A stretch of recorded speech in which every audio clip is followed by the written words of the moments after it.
एक मार्मिक कहानी। क्या गरीब होना गुनाह है? एक 5-6 साल का मासूम सा बच्चा अपनी छोटी बहन को लेकर गुरुद्वारे के एक तरफ कोने में बैठा हाथ जोड़कर भगवान से न जाने क्या मांग रहा था और मन ही मन सोच रहा था कि गरीब होना गुनाह है क्या।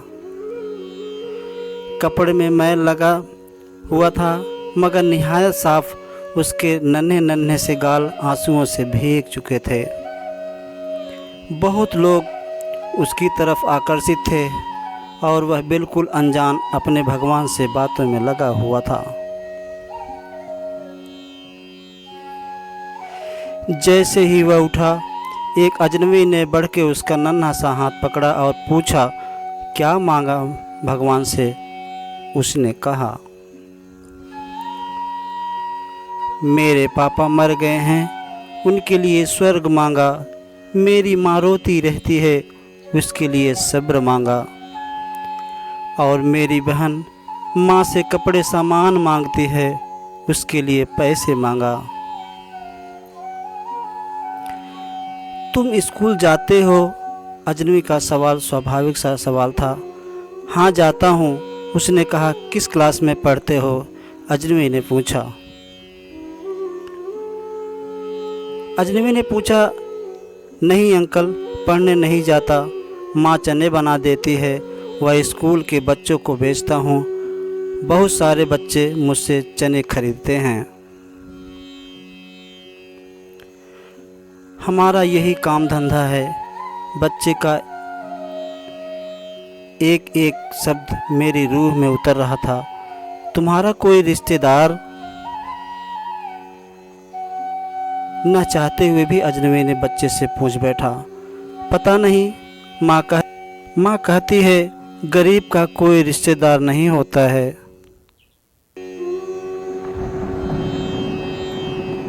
माँ झूठ नहीं बोलती, पर अंकल मुझे लगता है मेरी माँ कभी कभी झूठ बोलती है।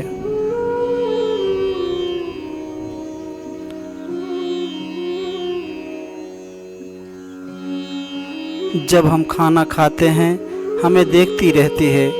जब कहता हूँ माँ तुम भी खाओ, तो कहती है मैंने खाना खा लिया है।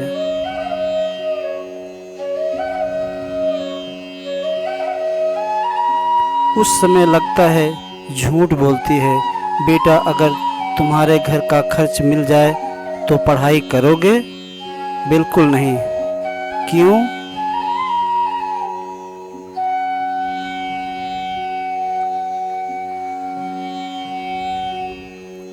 पढ़ाई करने वाले गरीबों से नफरत करते हैं अंकल। हमें किसी पढ़े हुए ने कभी नहीं पूछा, पास से गुजर जाते हैं। अजनबी हैरान भी था और शर्मिंदा भी था। फिर उसने कहा, हर दिन इस गुरुद्वारे में आता हूँ, कभी किसी ने नहीं पूछा।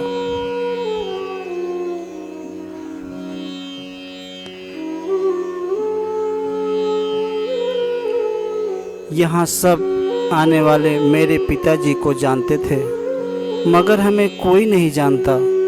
बच्चा जोर जोर से रोने लगा।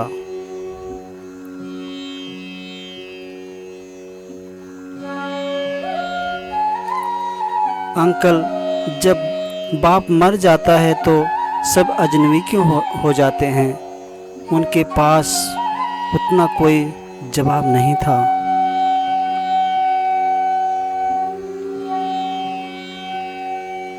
क्योंकि मुझे उस समय तक यह एहसास कराने वाला एक छोटा सा बालक था जिसने मुझे अंदर तक झकझोर दिया था।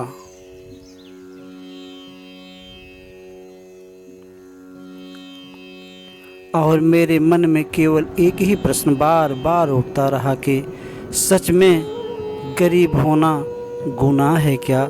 आज एक मासूम ने मुझे जीवन का सबसे बड़ा सबक दे दिया था।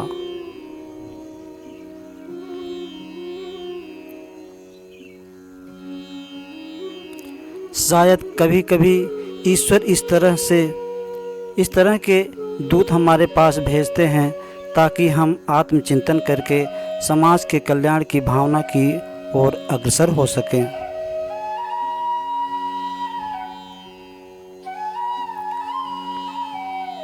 ऐसे कितने मासूम होंगे जो हसरतों से घायल हैं। बस एक कोशिश कीजिए और अपने आसपास ऐसे ज़रूरतमंद यतीमों बेसहाराओं को ढूंढिए और उनकी मदद कीजिए। मंदिर गुरुद्वारे में सीमेंट या बोरी देने से पहले मेरे भाई अपने आसपास किसी गरीब को देख लेना, शायद उसको आटे की बोरी की ज़्यादा ज़रूरत हो।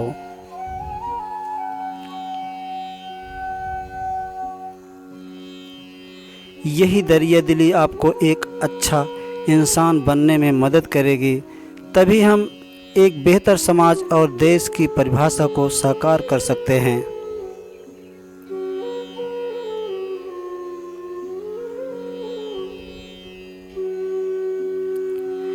गरीब होना गुनाह है क्या कहानी से शिक्षा। आपको यह लेख पसंद आए तो ज़रूर शेयर कीजिए।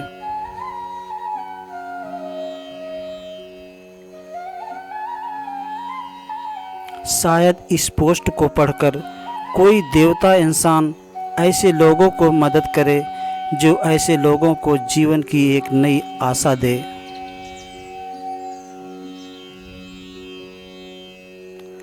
कहीं ऐसे बच्चों को अपना भगवान मिल जाए किसी रूप में, ज़रूर शेयर करें।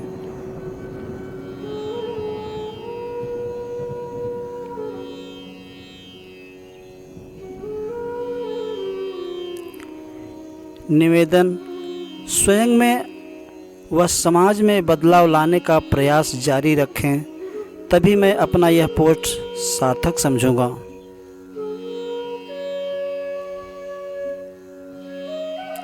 इसी आशा के साथ आप सभी भाइयों का हृदय से धन्यवाद करता हूं। अगर कोई मन में सवाल हो कमेंट करके आप पूछ सकते हैं।